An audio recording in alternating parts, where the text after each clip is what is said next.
explore the latest practices and techniques of today's most successful tech product companies. We bet you are. It's time to learn how to be the voice for both the user and the business. It's time for PMC Explore, powered by Product Management Community Center. Hello, everyone. So, dear all, thank you, Yaroslav, for starting it, and thank you, Roman, for joining us. I will introduce myself in a second. So, my name is Oksana Krikun. I'm a Product Management Office Associate Director at SoftServe, and today I'm really honored to talk to one of the most, prominent product people in the world, because, like everything I learn, and when I start tackling some complicated situations, I'm going to your blog, and today I'm really thrilled to have this conversation with you. So team, welcome one of the best-selling authors, consultant, and co-author of different frameworks in product management, such as Go Product Roadmap, which I'm personally using a lot, Roman Pichler. So Roman, welcome. Thank you, Oksana. Thank you for the kind introduction, and lovely to be with you. Yeah, super cool. So I will be leading today this session in terms of the questions, and I will be asking a lot of those. And our attendees, thank you so much for giving those questions beforehand. So I will be asking part of those, but please do not forget to ask your questions here in the chat so that we can, answer in a live mode. So I will start, and today our topic is structuring and scaling product teams. And as a person who is working with different product managers, because in our team right now, there are about 25 different product managers who are working in their teams, I see that the different companies and different products are structured differently. And that's because they are solving probably different problems or something like that, but still my challenge and the challenge of our teams is usually to tackle those structuring problems, to make this process more clear and to make it less complicated. And right now, different companies approaching structuring teams in different ways, like Spotify inventing their model. You can use different other models, but nevertheless, you need to understand how to structure your team. And today, our audience is different. So there are product people like product managers, there are business analysts, product owners, like designers, architects, project managers. So still, this is a question for everyone because we are still working on a product team. So my question first will be the following. Like, Roman, tell us when product managers, if it is a head of product, or for example, a product person who sees this need, or a company should think over scaling and structuring its product team. What are the signs for it? What are the signs for it, Oksana, in the sense of how can you structure product teams? Yeah. So when you should start it? Like when should you start? Yeah, okay, cool. Yeah, nice. So in order to answer your question, let me share my screen. I have a few slides prepared in order to facilitate the conversation. So my preferred way to get started, just arranging the Zoom windows here, my preferred way to get started and structure product teams. And in fact, I had somebody reach out to me this afternoon asking for help, saying, oh, in his business, they want to introduce a new product management group. So, where should he start? How should he start? So my advice tends to be organize around products. And I'll see if I can animate this. Oh, yes, I can. So organize around products. Start by identifying what the key assets in your business are and which of those key assets are products and which are maybe something else.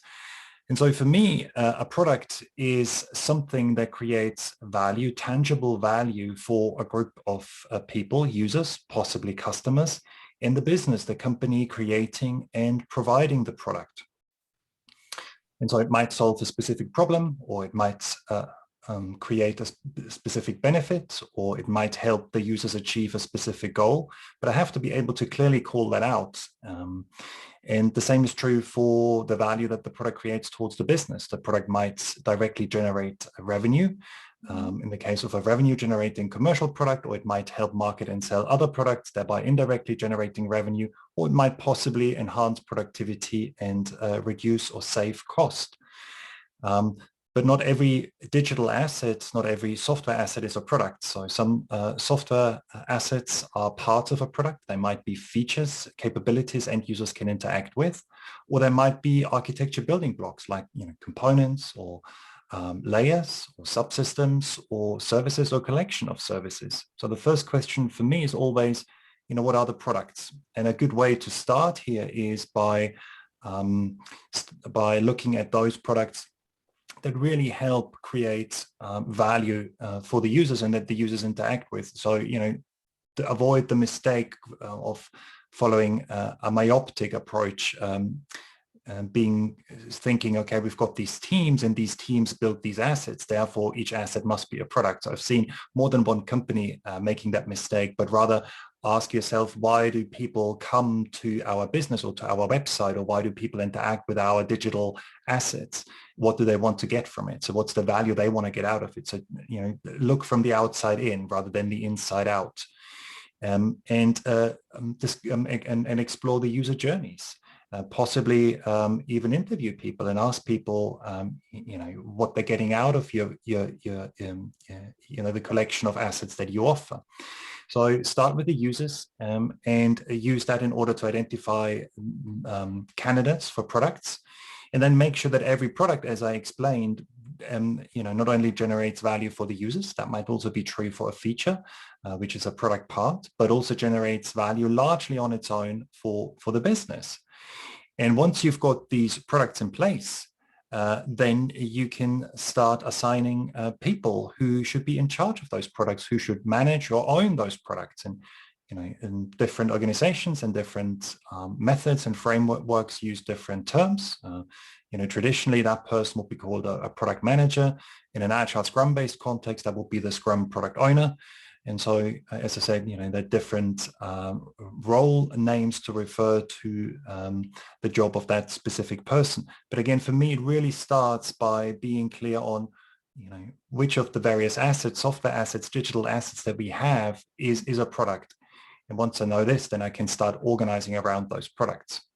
And just to complete this thought, and then I've got a second product. And again, I assign ownership of that product to an individual. And maybe I then have something like an internal supporting product, possibly an internal platform. And again, I then assign ownership to that person. But as you can see, my preference is really to start with the end user facing products and then work my way inwards. And as I have a small group of products, it's a product portfolio or a product suite. And so it might be worthwhile to assign ownership of that portfolio to an individual, probably not for 3 products, but imagine you've got 5 or 10 or 12 products, then, that's quite a sizable product portfolio. And it may make sense then to have somebody who looks after the entire group and is responsible for maximizing the value that this portfolio creates and helping manage and identify dependencies between the individual products and harmonizing or aligning those products. So that was a long explanation. No, actually, it wasn't the longest explanation. It was like a very clear explanation. And in one of your blog posts, you're talking about the component product team versus feature product team. Can you just, explore a bit on that concept for those? Sure. Yes, of course. So, once we've got our products in place, once we've identified our products, and again, this sounds really trivial, but most companies I've worked with really didn't have a shared understanding of what a product is, certainly a digital product. And that's particularly true for mid-sized and larger companies. And so if you're not clear what a product is, then there's a level of confusion. And then it becomes really hard to, understand what does it mean to manage or own a product? What does it mean to develop or enhance a product, right? So really get that clear, even though, as I said, it might sound pretty trivial. Now, feature and component teams, some people dislike the terms, and but I mean, I sort of I've been using these terms for many years, and a feature team is a team that has a full stack ownership. I'll just try and annotate my slides here. So there's full stack ownership in the sense that this group of people would implement an end user facing capability or feature, something like, say, search and navigation. If you think about an online store, top to bottom, right? User interface, business logic, data, or another way to think about it is front end and back end. Yeah, so these teams are organized around product parts and user-facing product parts, and they implement those features, again, from the top to the bottom. A component team, however, has a partial ownership, or is in a way a partial team is focused on a specific architecture building block. So that might be a layer, as here in this picture, it's the business logic layer, or it might be a subsystem, it might be a component, or it might be a group of services or a larger service. And so, these are two options, two ways how you can organize your teams, and they have benefits and they have drawbacks. One of the benefits of working with full stack end-to-end teams is that they can create and deliver vertical slices, and they can work more easily parallel to each other. So it's kind of easier to scale with those feature teams and use several of those teams. But one of the potential drawbacks is code duplication and inconsistencies. The worst case that could happen is when you have feature team A, B, and C, that each feature team replicates bits of the user interface and creates their own part of the business logic layer, and has their own approach to persisting and retrieving data. Now that wouldn't be desirable. It introduces a lot of inconsistency, architectural inconsistency, code duplication, I've already mentioned. It just makes it hard and expensive to maintain and extend the software. Now, component teams are great for ensuring architecture consistency because they typically own a architecture building block, and as long as you've architected your product the right way, well, they stay within their assigned boundaries.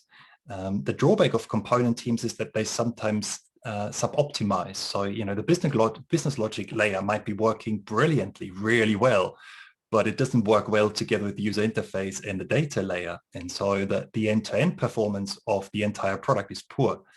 It's also the component teams tend to have more dependencies. So integrating the work of several component teams in the same sprint tends to be more tricky.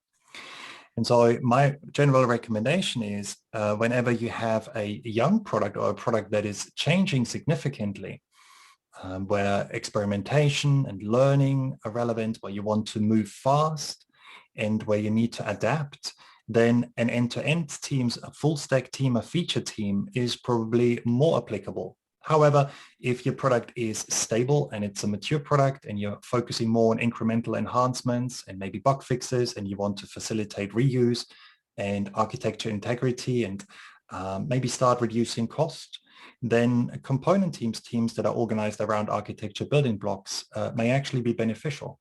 So, first of all, understand what are your products, and then secondly, explore where are those products in their life cycle and what you intend to do with your products, how much change and uncertainty is there, and use that as a heuristic in order to choose the right team setup. Mm-hmm. But what if there are a lot of different products within one company, for example, and some of them are at the stage of launch, then on the product market fit, and some of them are on maturity or in a flight stage. So what to do in this case? And I'm wondering from the perspective of a product management or product portfolio manager. So I have different products within my portfolio. How should I treat those products? Because I need somehow to systemize the teams. So do you recommend either to have feature team or component team, or to mix those? Yeah, nice question. For me, I like to suggest really doing what's right for the product. So I've got a strong product bias, but I really do think, if the product is if the product is a value creating vehicle, if the product does exist in order to create value for a group of people, users, and the business, then the setup, the organizational setup, the team setup, and the process that we choose should really be suited for this specific product. So personally, I'd be quite happy with having some variability in the same organization and having some products that are being developed using feature teams and some products that are being developed using component teams. Mm-hmm. This is a little bit like the question, which process should we use, Scrum or Kanban? Which is like, if you're a mid-sized to larger business, use both. Why would you want to commit to one? Use Scrum when there are bigger changes, when there is complexity, again, when there is innovation, change, and uncertainty. that's when a process like Scrum tends to be beneficial, and use a traditional Kanban-based process in order to manage and develop more mature products. Unless, of course, you want to develop your own homegrown iterative incremental Kanban process. So I think we just have to understand that there is no one right way and there is no silver bullets approach. It really does depend on what's right in a given situation, in a given situation, yes, and what works. I'd say what works best for a product. Mm-hmm. Mm-hmm. And we had one of the questions, what is the absolute minimum of roles required for a product team? So I understand that there is no silver bullet because it heavily depends on the type of product we are building, but still, who should be there on a product team? Either it is a feature team or it is a component team. Yeah, nice question. So again, that'll depend a little bit on the specific approaches and methods that you use. Now, as you've asked me, and I have an Agile background and I have a Scrum background, I would say, well, you need someone like a Scrum product owner. So the person who ultimately is in charge of the product ultimately has to offer product leadership and ensure that the product becomes successful. So is responsible for maximizing the value of the product. And then I'd say you need one or more cross-functional teams. Now, it says developers here because that's the term the latest Scrum version, the latest Scrum guide uses. But, really, it's a cross-functional, multidisciplinary team of people who not only develop in the sense of program the product, but also test it, do all the QA work, and importantly, also do all the UX and UI design work. So you can really make solution-specific decisions and determine the UX design, make the right architecture decisions, code the product, implement the product, and as I said, test it, and make sure that the quality of the product is right. And then you will also benefit from having somebody who facilitates collaboration and offers some process and people leadership. And in a Scrum context, that's the Scrum Master. Now, if you use a Kanban-based approach, then you might still have a product owner or a product manager, but no matter what that specific role name is, a person who is in charge of the product, you still need a cross-functional group of people, a cross-functional development team, and you still need someone like an Agile coach who facilitates the process and the collaboration. So I'd say these are three critical roles in order to successfully progress a product. Okay, and I will jump into the question of the audience just in a second. So we have two of those, and please do not hesitate to ask Roman more. But my question is the following, because I'm usually facing this type of question. What is the difference between the product owner and product manager? Because I think this is a super hot topic, and in some companies, product management responsibilities are of a product owner and vice versa. And I do not understand at some point, like, what does it mean? Because for example, in our company, business analysts can be in the role of product owner, but still a product manager handles the whole idea of a product vision, and launching product to the market. So what's your opinion on that? Yeah, another great question, Oksana. So, when the Scrum framework was developed in the second half of the 1990s, in terms of, standardizing the role names and other elements of the framework, the product owner wasn't called product owner, but product manager. So that was the original term that Ken Schwaber chose. And Ken Schwaber is one of the two people, together with Jeff Sutherland, who are the Scrum creators. And Ken is the main person, as far as I understand it, who's been responsible for coining the Scrum terms. And so the number of reasons why I'm saying Jeff again, Ken, sorry, Ken. Why I'm not sure why I'm so stuck on Jeff. So why Ken chose Jeff, Sorry, you're thinking of Jeff right now, so yeah, possibly, yes. So why the Scrum founders, I'll put it that way, why the Scrum founders chose the term product owner over product manager. And one of the reasons is to emphasize the amount of empowerment and authority product people need in an agile context. Now you might ask, why specifically in an agile context? Well, because in an agile context, we value collaboration, we value frequent contributions from users, customers, and stakeholders. And so, we like to bring people together. We like to have conversations and make decisions together. But collaborative decision-making can be challenging, and it's not always possible to reach agreement and consensus.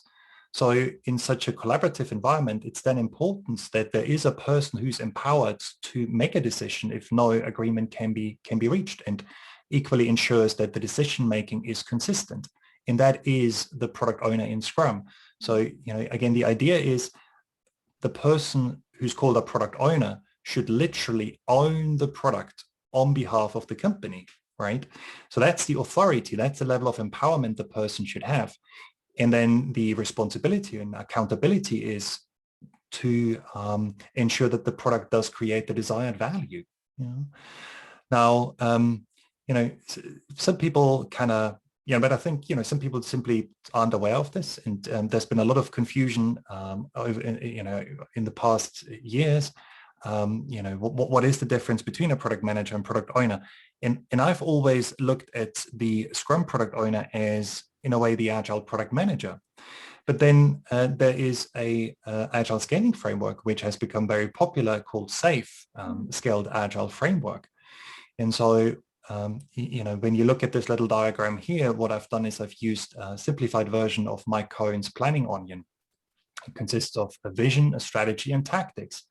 And for me, the Scrum product owner here has full stack ownership. So owns a product holistically in its entirety. So, champions the vision, evangelizes the vision, owns the product strategy and the product roadmap, and makes sure that the right strategic decisions are being made. And that involves the necessity to carry out product discovery work, and also helps discover and describe the tactics, and so thereby facilitates execution. So it's a holistic approach, and as I said earlier, I mean, I've always looked at the Scrum product owner as a product manager in an agile context. So I'd say, well, that is the agile product manager. That's at least my take. But as you can see in SAFe, things are a little bit different. So SAFe introduced their own product owner, and I've called that role here the SAFe product owner, just to differentiate it from the Scrum product owner. And unfortunately, that's at least my opinion, that product owner is different from the Scrum product owner. And I think that has contributed to the confusion. People being confused about what does it mean to be a product owner, because in SAFe, the product owner is primarily responsible for the product backlog, or part of a product backlog, and is primarily inward focused and primarily works with one or more development teams. Whereas again, the Scrum product owner would be outward and inward focused, would reach out to users and customers, would work with the stakeholders, but also interact with development teams. And then because the product owner role in SAFe is focused on the tactics and the execution piece, SAFe complements the product owner with a product manager. And the SAFe product manager, again, has partial ownership and is focused on the strategy and the strategic decisions, and is more outward facing. So essentially the ownership has been split. And that's a common technique in order to facilitate scaling. It's by all means not the only technique, and not necessarily always the best possible or the right technique, but it's the way that SAFe has chosen to facilitate scaling, and it's what SAFe offers. And so again, I personally, I'd be happier to call the SAFe product manager a strategic product person and the SAFe product owner a tactical product person, because that's what those roles are.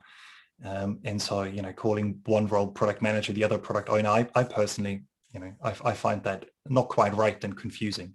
Mm-hmm. I think that division was because sometimes you, as a product manager, like as an agile product manager, you cannot manage that much work to do at this point of time. Sure. To focus on strategy, yeah. No, that's absolutely true. And I think you're touching on a very important point here. A single Scrum product owner can only look after a product of a modest complexity and can only look after so many teams. And depending on who you talk to, The number varies. The number that I like to suggest is 2 to 3 teams. So, that limits you in terms of what kind of products you can build with Scrum. But,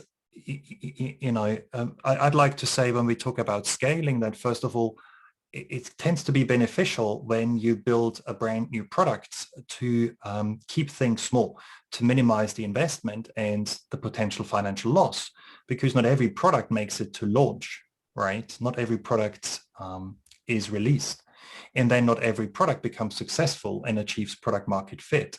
So, products do fail and products are being retired early. So if you can, I would suggest you don't want to start with 10 teams. So you probably want to start with 1 team, maybe 2 teams, possibly 3. And there's another reason why starting with fewer teams makes a lot of sense, and that is Conway's law. It tends to be the case that the team setup heavily influences the architecture choices and how the digital product is architected. And of course, you don't want that to happen. You want the architecture to be optimized to create value for the users.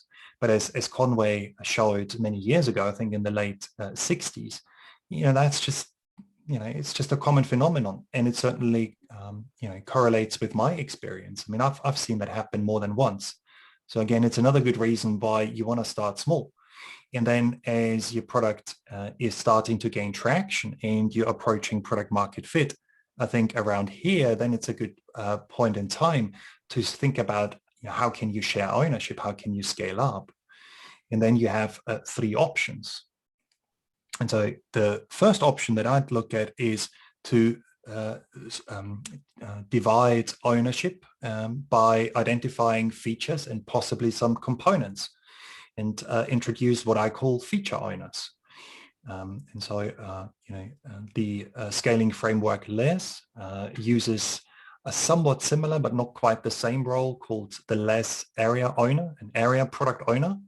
And so, an area product owner, for those of you who are familiar with LES, would essentially do the work of several feature owners. Feature owners tend to own an individual feature. So again, think of, say, search and navigation, or the ability to look at a specific product on an online store and see how it works, and maybe read some reviews and look at some pictures or movies and read a product description. Those might be 2 features.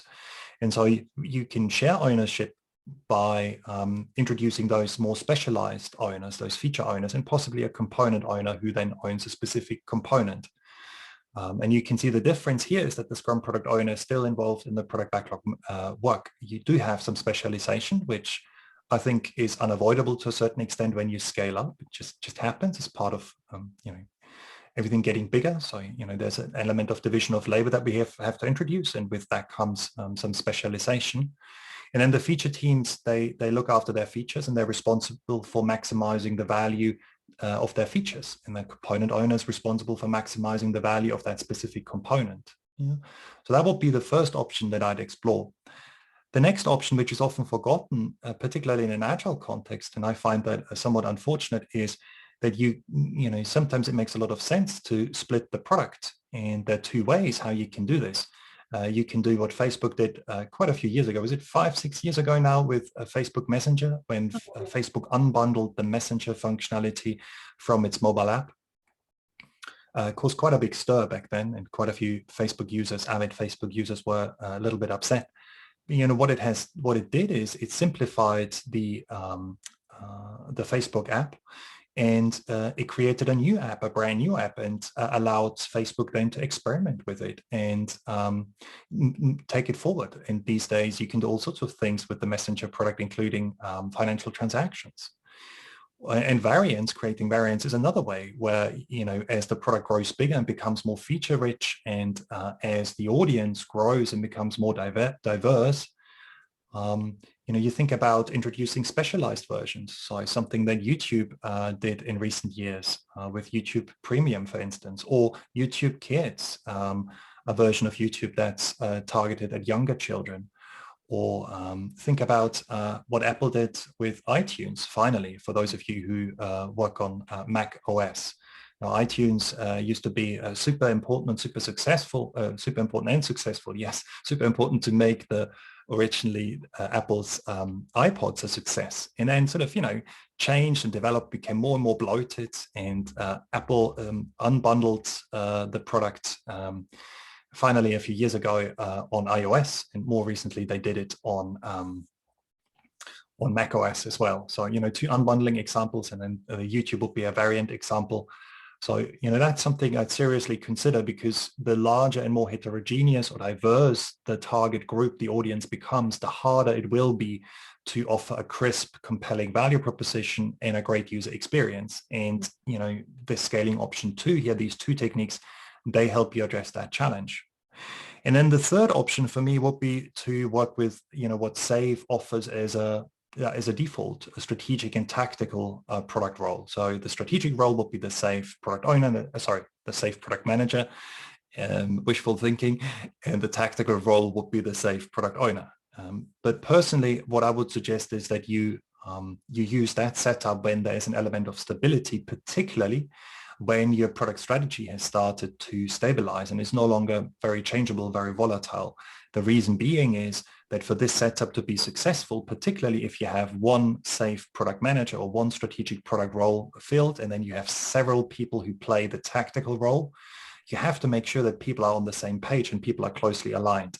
And that's hard when there's a lot of change, and that's particularly hard when your strategy keeps changing. So for a brand new product that is being developed pre-launch, but then also on the way to product market fit. So, at that stages, that life cycle stages, I'd personally be a little bit careful using that scaling option. Mm-hmm. So actually for the early life cycle stages, you recommend to use either option 1 or option 2, as I understood. And personally, I'd start, going back to this image here, personally, I try and really work with a single product owner, really early on, and limit the amount of development teams and hire people who are highly qualified, or bring together the right people with the right skills, rather than, thinking about we need hundreds of people to develop a brand new product, which, by the way, I've participated in development efforts where 120, 150 people started out, on several sites. I think it was 3 or 4 different sites, and it was chaos pretty quickly, and the product was not successful. Surprise, surprise. So, the more uncertainty and change there is, the more risk there is, and the more innovation there is, the smaller you want to be, I would suggest. So, initially really kind of descale, right? Keep it simple, keep it small, and then progressively increase the size as you have to. And as you increase the size, consider using an option like this. And as I said, it's a little bit related or similar. There's some similarities to how the product owner role is scaled, and product ownership is scaled, I should say, in less. And then as your product is in the growth stage and starts to attract more and more features and a more diverse and larger audience, consider this scaling option. And for me personally, again, that's just my perspective, that's something I'd probably use once the product is growing either very steadily, or preferably once the product has entered the maturity stage and I don't want to go for a life cycle extension or do anything crazy with my product in the near future. Thank you. We have one question from Danilo. So he's saying that so many levels in hierarchy, like chief product owner or product manager, portfolio product owner, just product owner. So don't you think that it creates a lot of bottlenecks? I don't know. I think it really depends how you set things up. Hopefully not. I've always admired the approach that extreme programming took all those years back, and the mantra, the extreme programming, the XP mantra of, try the simplest thing that could possibly work. And I really think, generally speaking, that's a good approach to get started. And again, so to get started, do keep it simple. Use a single individual in charge of the product, and ideally one cross-functional team with the right people, and then possibly 2 or 3 if you have to, and try and use that setup in order to get to launch, if possible at all. And the concepts I've introduced, they're really there to facilitate scaling. And of course, when you scale and there is more work and there are more people, then there's an added level of complexity. But I think that's just the way it is. The only alternative is to say, okay, let's simplify things. And you can simplify things by unbundling features or creating product variants. Got So it. what I'm trying to say is, if you want to scale up, if you want a fairly feature-rich product that can serve a larger audience, then you have to accept a certain level of complexity in order to be able to progress this product, both in terms of the product management side, how you share the product management responsibilities and product ownership, and in terms of the development setup. It is the way it is, I'd say, at least based on my experience. So basically, you can have a trade-off on the complexity and rising these levels, like different levels. And when everything is simple, then everything is simple. So you have one product team and you're working with that one. Okay, and we have several questions. So what would be the comment on creating teams focused on platform? For example, team for Android mobile app, team for iOS mobile app. So what do you think over it when like you are dividing teams developing, depending on the app you are building? So sorry, I'm not sure that I fully understood the question. So we're setting up teams or dividing teams? Like the question, is it good to divide teams depending on the different platforms like a web, Oh, I see. Android, Cool. iOS? Yeah. Yeah, it might be. It might be. So I think it's a nice. I mean, these are all great questions. So thank you for asking these questions. I really appreciate that. So, when I think about an app, and I don't know what app should we take? An online retailer's app. Let's take an app that maybe quite a few people know without wanting to advertise a specific company. Let's just take Amazon. Like, you look at the Amazon app and you get it, excuse me, as a web app, you get it as an iOS app, as an Android app, and so forth. So it's available on different operating systems or platforms, right? The way I would look at this, though, is it is one product. So I'd say it's the Amazon online store.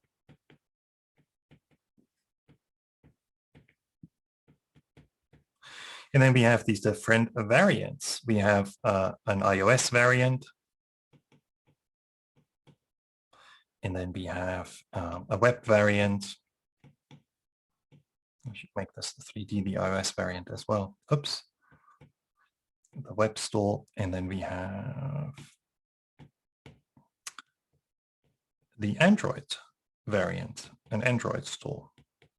So Amazon store, that is meant to say. Yeah. And so you may then have a separate development team to develop the iOS app, just like you may have a separate team to develop the web app. And again, a separate team to develop the Android one. Now that might make sense because the technologies that are required in order to progress those variants require specialist skills. And so in order to quickly be able to offer enhanced or new functionality on those different variants, again, it may make sense to have dedicated teams. But what I would try and ensure is that you have here single ownership, so that you have, I'd say, one product owner, one Scrum product owner, or one person in charge of the entire product, and have ownership across those three apps, so that the product decision making is consistent. Now, if that's not possible because it's too much work, then I'd work with a product owner team or a product team, a product management team, and again, ensure that people are closely aligned and people communicate frequently and make important decisions together. The other thing that you probably want to do is when you choose the setup is that you ensure that individuals in those different teams that play the same role come together on a regular basis.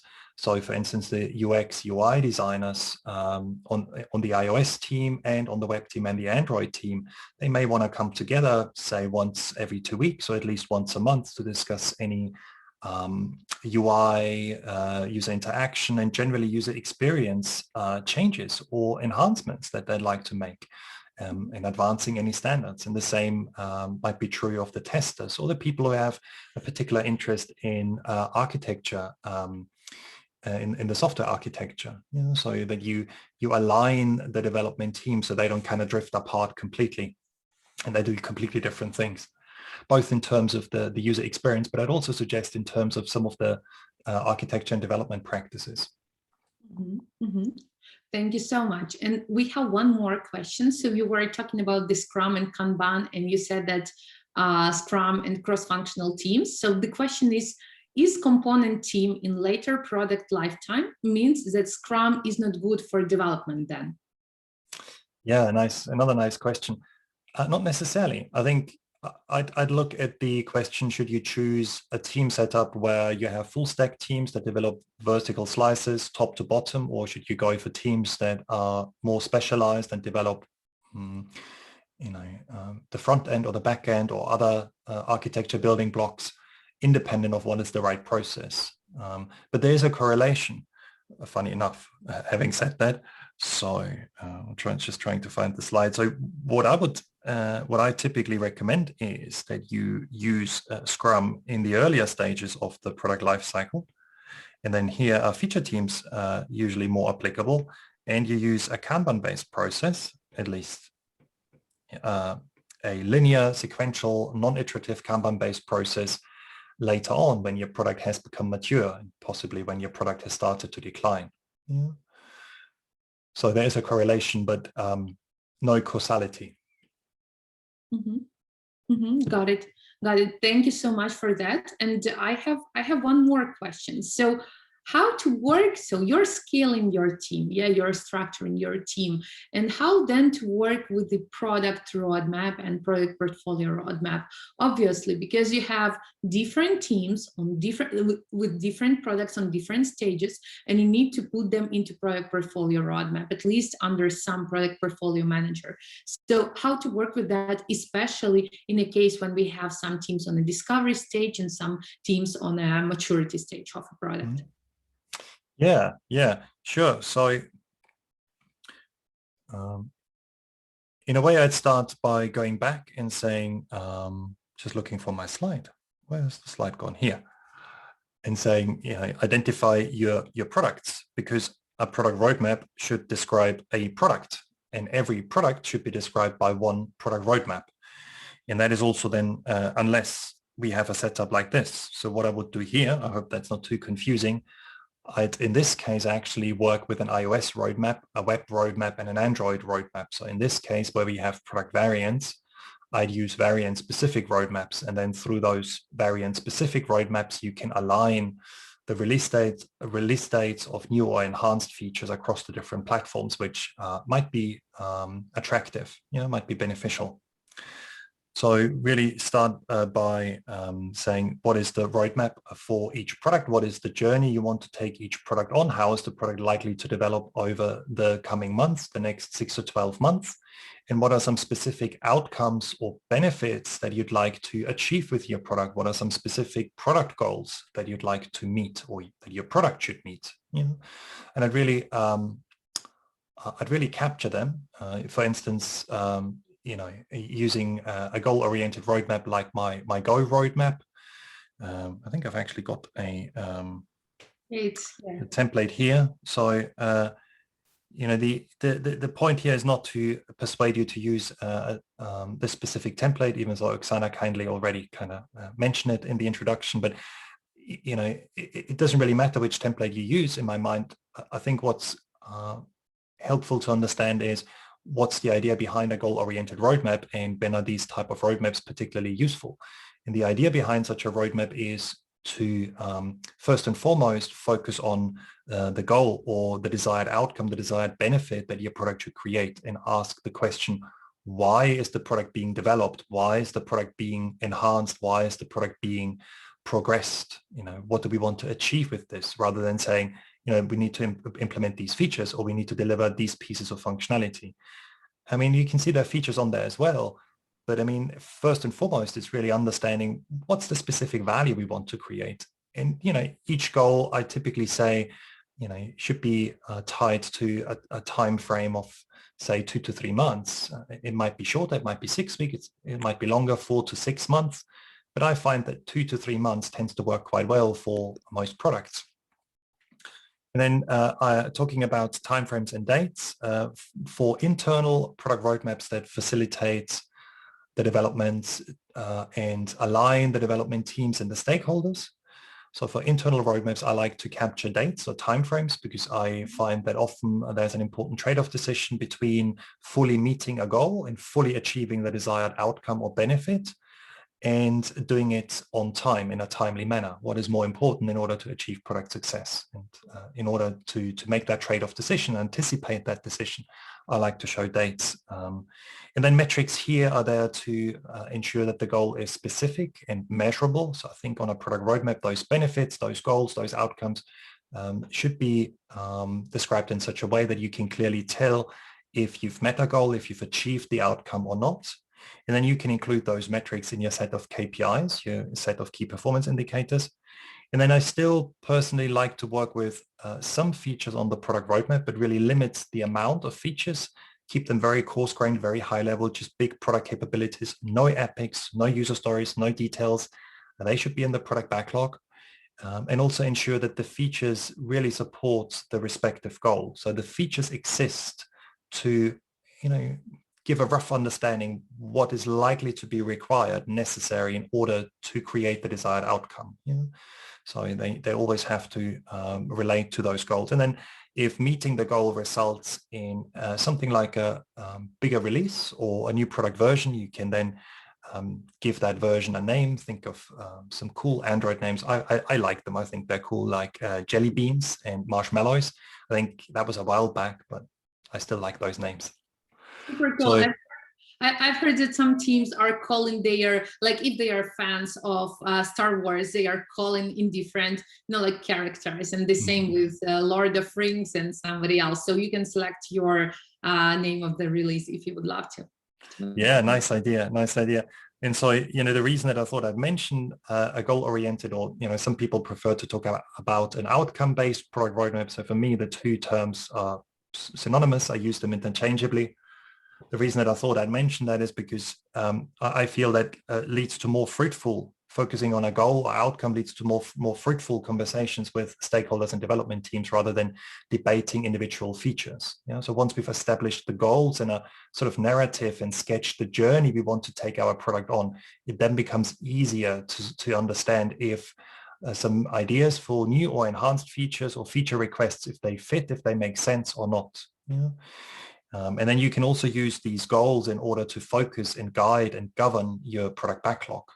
So, you can copy the next product goal from the roadmap into your backlog and use that to decide which items should go into your product backlog. So in that sense, these goals can be super powerful. They can be super powerful to decide what coarse-grained high-level features go on the product roadmap, and they then help you to decide which epics and user stories should be included in your product backlog, and thereby aligning those, syncing those two plans and making sure that they are consistent. So as you can tell, I'm a big fan of working with goals, and I generally think that leading stakeholders and leading development teams through meaningful and shared goals is a great practice for us product people.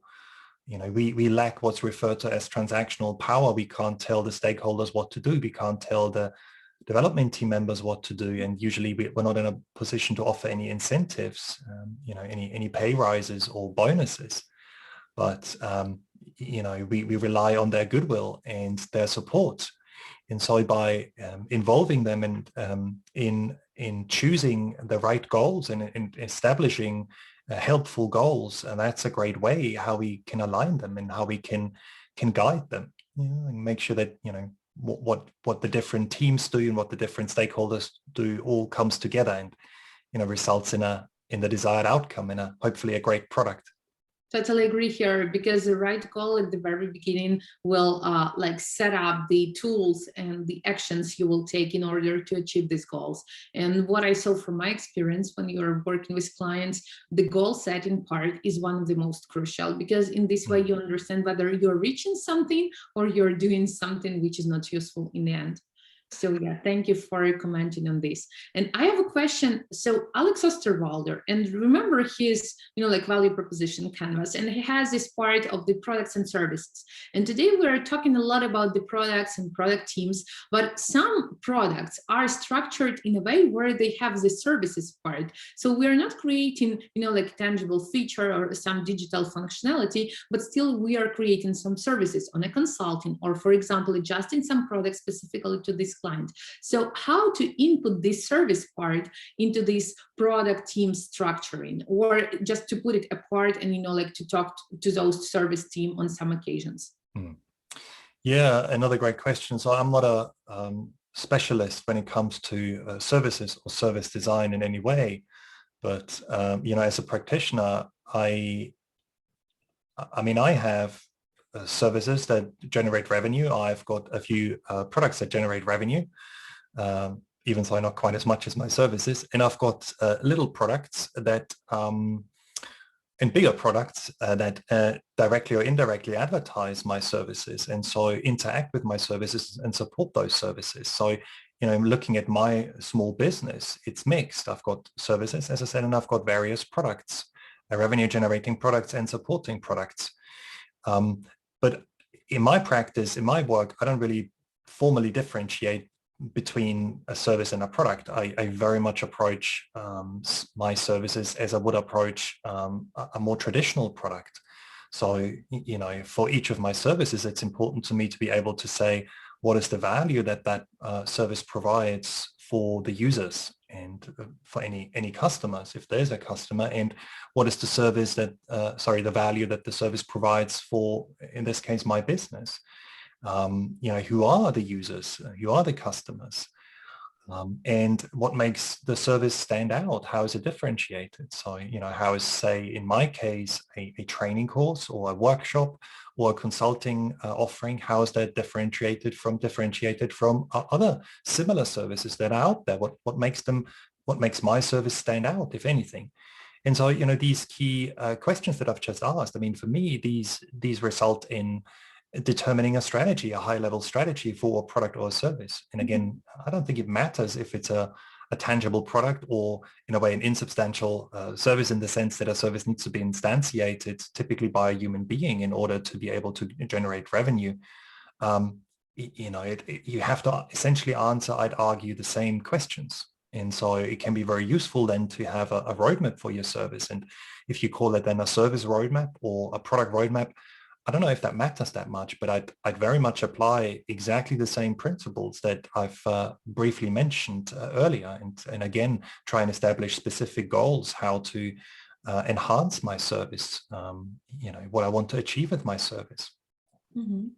Thank you so much. I'm treating the same way, and I'm mixing the products and services. For example, one of the products we are working right now, it has 4 main products and lots of different services around. And we understood that the roadmap, this Go product portfolio roadmap, should be focused around and treat those services as a product itself.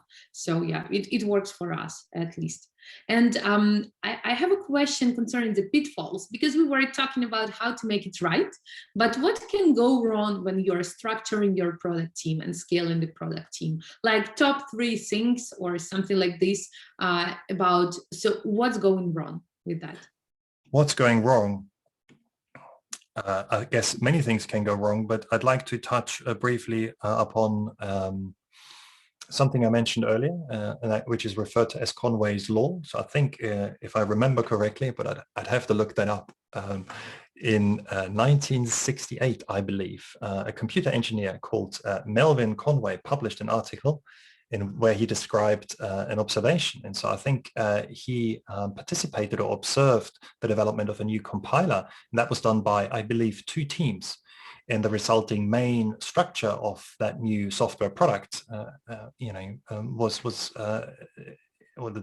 product was developed in such a way that there were 2 major subsystems, and these 2 subsystems correlated with the teams. So, in other words, if I have, that's probably wrong. I'll start again. So what Conway observed is, I've got these 2 teams here, right? And I want to build one product, and they start working on a brand new product in parallel.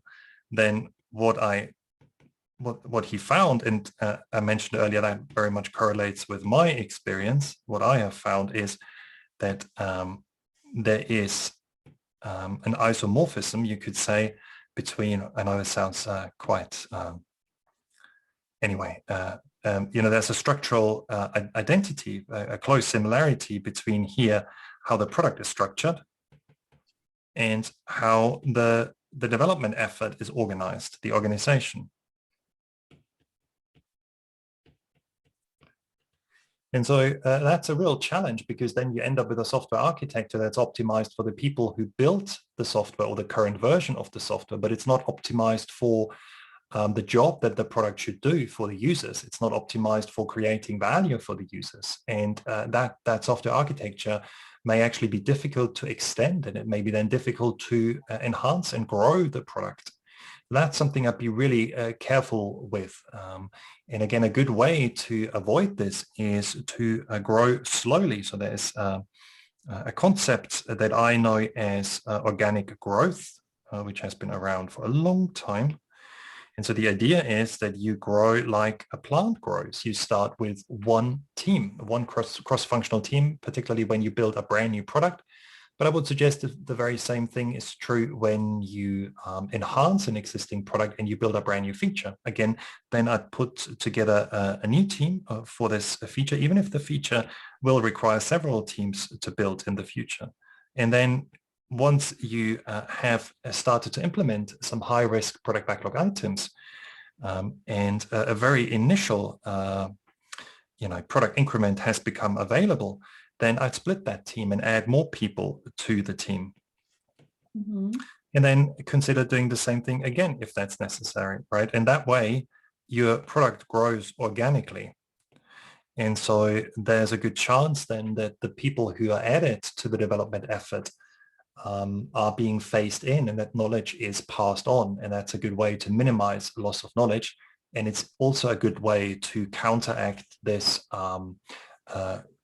tendency, this correlation here, and it's called Conway's law. Mm-hmm. So that'd be something I'd watch out for. So don't scale too aggressively. Don't start with too many people. When you build something new, be it a brand new product or be it a feature, but take it slow. Ideally start with one team, one product owner, and then grow organically if you can at all. Mm-hmm. Okay, and we have the last question from our participants. I will read here, and the other questions you can ask Roman in his blog, for example. So the question is about business analysts, and I don't know whether you have been working a lot with this role in your product team, but the question is the following. The role of BA is a bit underestimated in agile world. So what is the role of BA in this world, and do you treat them as proxies for PO, dev team members, or absolutely separate roles? Yeah, great question. And it's in fact a question I get asked fairly frequently. And so, one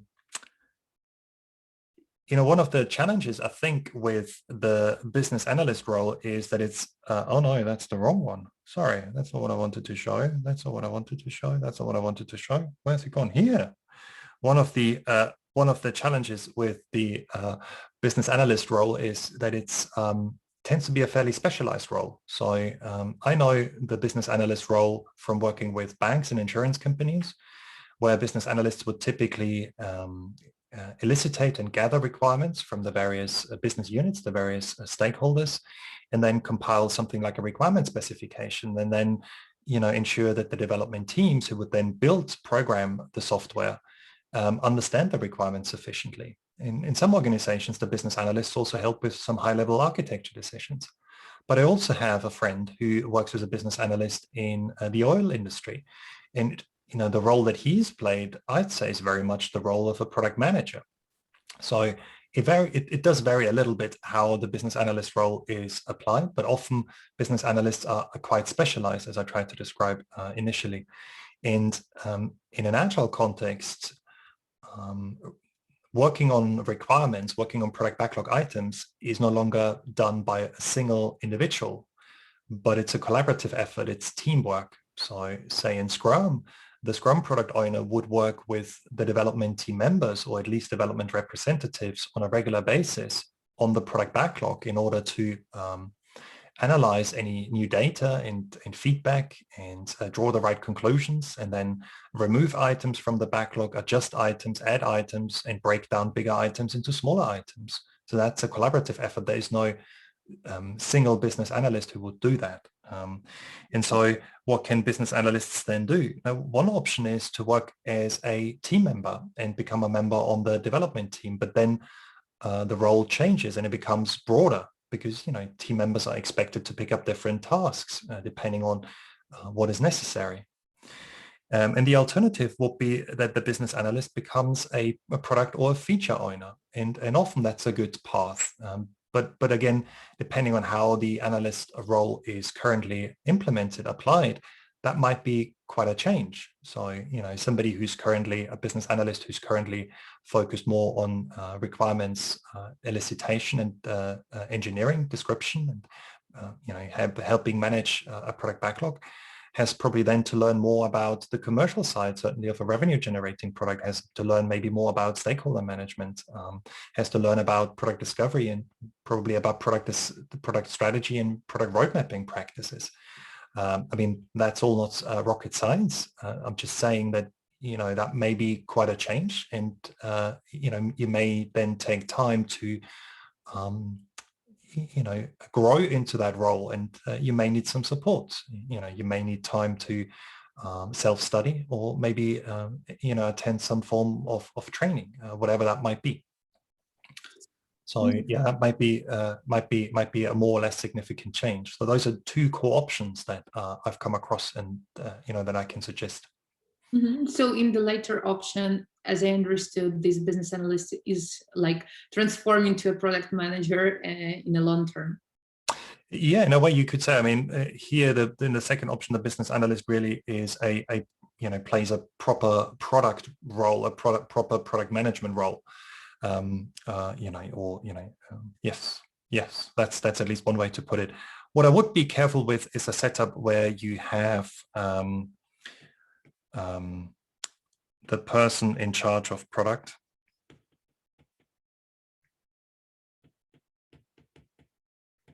and then you have the BA, and then you have a development team. And so what happens here is, or what tends to happen is that, you know, this is the real product owner, and then the business analyst, you know, might be, or tends to be, a proxy product owner. So, you know, somebody who then helps detailing user stories, or helps answering any specific questions from the development team, but is not empowered to make any detailed decisions. And as a permanent setup, a permanent solution, that's something I wouldn't recommend. So I'd really then, you know, try and bring some clarity to the question, who really owns the product, and who really makes the product decisions, and who's really responsible for making that there is a product backlog, and that it's workable, that, you know, you can guide and drive the work of the development team. And again, you know, try and make the business analyst either the real product owner, or, you know, find a way so that the business analyst can work on the development team. Or maybe there's yet another solution. Okay, got it. So that's the way we are partially working in our teams, and I see how it works. And Roman, I have last question to you. So today we talked a lot about the structuring and scaling the product team. We talked about different roles. Still, if somebody of our attendees wants to learn more, what to read, like your top 3 sources where we can get more information, except your blog, of course. Except my blog. Well, this is sort of bluntly advertises 2 of my books. So if you're more interested in roles and responsibilities, I've shared my current views on product roles, but also how the person in charge of the products may want to interact with the stakeholders and guide the stakeholders, and interact with the development teams, and guide those individuals in my book, How to Lead in Product Management. Also helps you with sort of all the people skills, the soft skills that tend to be crucial to be a successful product person. Say collaborative decision making or negotiating, or listening skills, active listening skills. And then if you're more interested in the strategy side of things or the product roadmap side of things, consider looking at my book Strategize, which covers those topics and offers practices that are particularly applicable for digital products and products that you develop in an agile space. And then there are no cookie cutter solutions when it comes to setting up product management organizations and when it comes to setting up product teams. So I'd like to go back to the advice I initially offered. Identify your products. Don't shortcut this step or don't rush it, but take the time to get agreement on what the products are, and then try and ensure that there is clear ownership, both in terms of the product side of things as well as the solution side of things, as well as the UX and the architecture and technical decisions that relate to that product. And then try and form stable, empowered, and loosely coupled teams around those products. So that'd be my maybe final advice. Thank you so much, Roman, for being here with us and for sharing your wisdom on that. And I really advise to all the attendees to go to Roman Pichler's blog, so romanpichler.com, where you can find more useful information and ask, by the way, questions, because I saw, Roman, that you're answering all the comments below your blog post. So this is really cool that you are giving your thoughts in points. So thank you so much. And you will have the recording on YouTube. We will share just, in a short time after this webinar. So thank you so much, everyone. Thank you, Roman. Thank you, our attendees, and have an awesome evening today. Lovely. Well, thank you for having me. I hope it was a little bit useful. Thanks for watching or listening, and good luck with your products. Thanks. And people are writing thanks to you. Yeah, thank you so much. Bye-bye.